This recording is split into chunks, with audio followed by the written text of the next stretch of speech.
I really liked the Beetlejuice musical.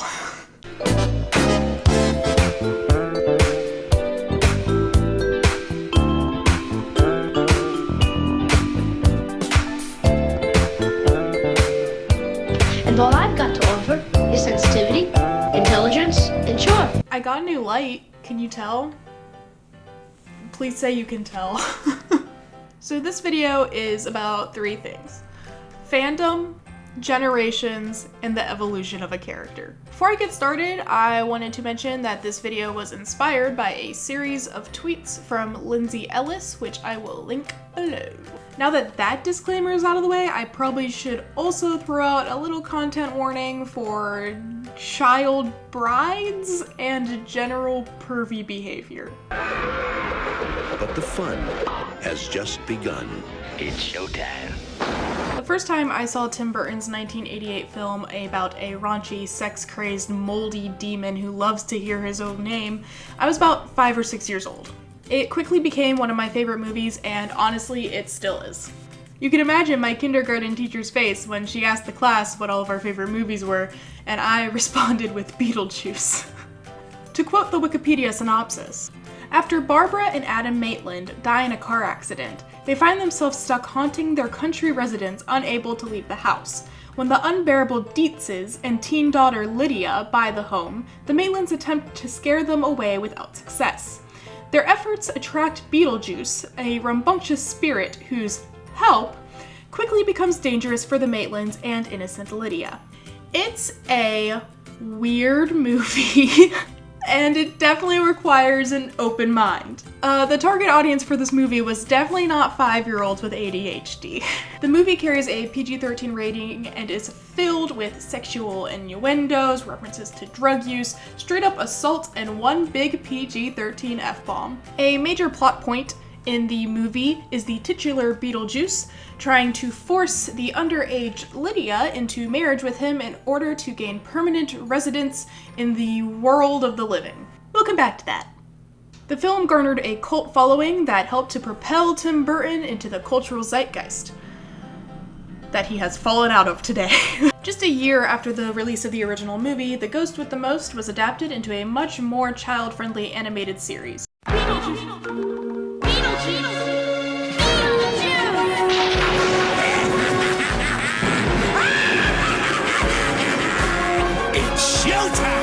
The Wikipedia synopsis for that says, Adventures of the ghostly con artist and his 12-year-old pal Lydia. Just a bit simpler.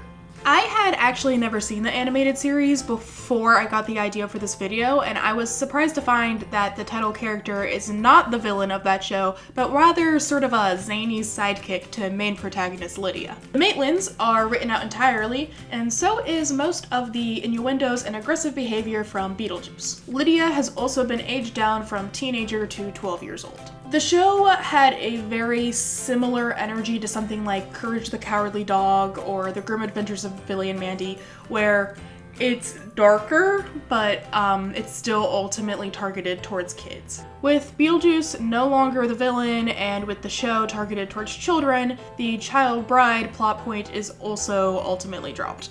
This show was a huge hit and exposed a whole new audience to this IP. There were now fans that never knew Beetlejuice the character as this raunchy, bad guy, predator, but rather only as this quirky dude with a wild streak, but ultimately a good heart.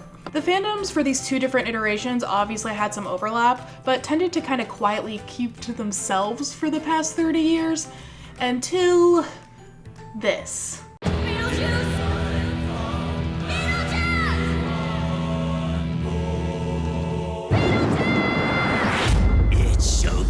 Beetlejuice the musical,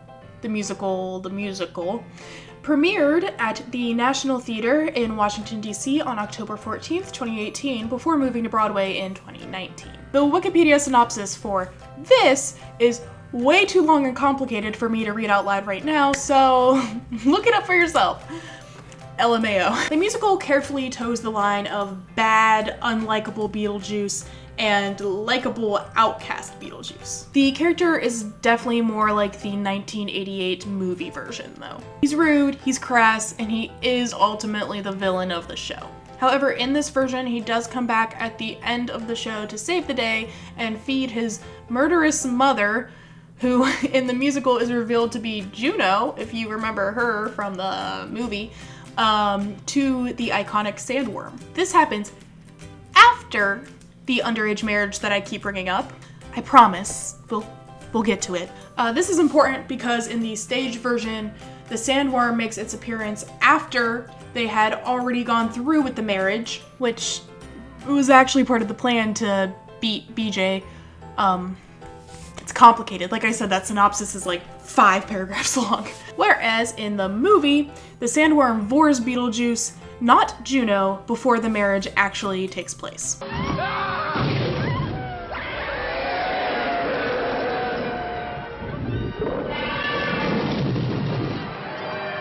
Now, let's talk about the sandworm in the room. Out of these 3 versions, the most child-friendly is definitely the animated one. Until fandom gets involved. When fandoms get intense, drama always follows. For the past 30 years, there had been a subset of the animated series fandom that were shipping Beetlejuice and Lydia. For those who have forgotten, Lydia is the teenage girl in the movie that Beetlejuice forces to marry him.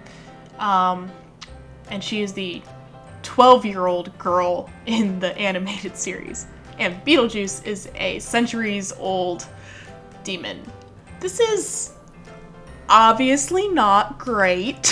While it's not explicit in the show itself, the two are obviously kind of couple-coded, but it wasn't really that much of an issue since they axed the wedding bells. The issue was more with the fan base letting their imaginations go wild and really running with that couple coding I talked about. Unlike the movies and the musical, which prominently feature a child X demon ship is bad plot point, the animated series doesn't really have that strong shove in the this is a bad ship direction. The musical literally features an entire number about how this is very creepy and very not cool. Give it up for my underage bride. Here comes the bride, here comes the bride. God be glorified. I can't believe some cultures think this kind of thing's alright. When these different groups of fans from this very old fandom butted heads with the release of this very new musical, sparks flew. Fortunately, not the sexy kind. The musical introduced a whole new generation to the Beetlejuice IP, a generation that was raised on Tumblr. When this very woke, very new fandom found out that the old part of the fandom has been shipping a 12-year-old girl with an ancient demon they only knew as a crude predator, things got tense. Generational divides, along with different versions and portrayals of the character, created this irreparable rift in the fan base. Obviously, the shippers are problematic, but it is interesting to watch this from the outside looking in. People are very passionate about their fandoms. Even people that have been a part of a fandom for 30 years and are probably like 50 years old now. They're very passionate about their ships, their headcanons, etc. And they don't like being explicitly told in a musical number that the thing they like is bad. It's wild to watch how arguably the least problematic version of Beetlejuice has garnered the most controversy, due to the people consuming it alone. I would argue that the tension happening in the Beetlejuice fandom right now is actually a good thing that should happen and will bring about change that maybe the older people don't want, but is good. I also think that this sort of shift could happen in a lot more older fandoms. There's a lot of problematic stuff in older IPs like Dragon Ball, like Star Trek, Star Wars, and I think it should be talked about, regardless of the pushback from the established, Star Wars fans. But if you're still someone who's super involved in fandom, use that power wisely and realize that there is a power that comes with fandom. If you're an older person and you're wondering why a teenager from the internet is yelling at you about a ship from 30 years ago, indulge them. Take the time to listen. You might learn something. And if you're Catherine O'Hara, please answer my phone calls. No, really, I just want you to validate me and tell me that I do a good job with my makeup.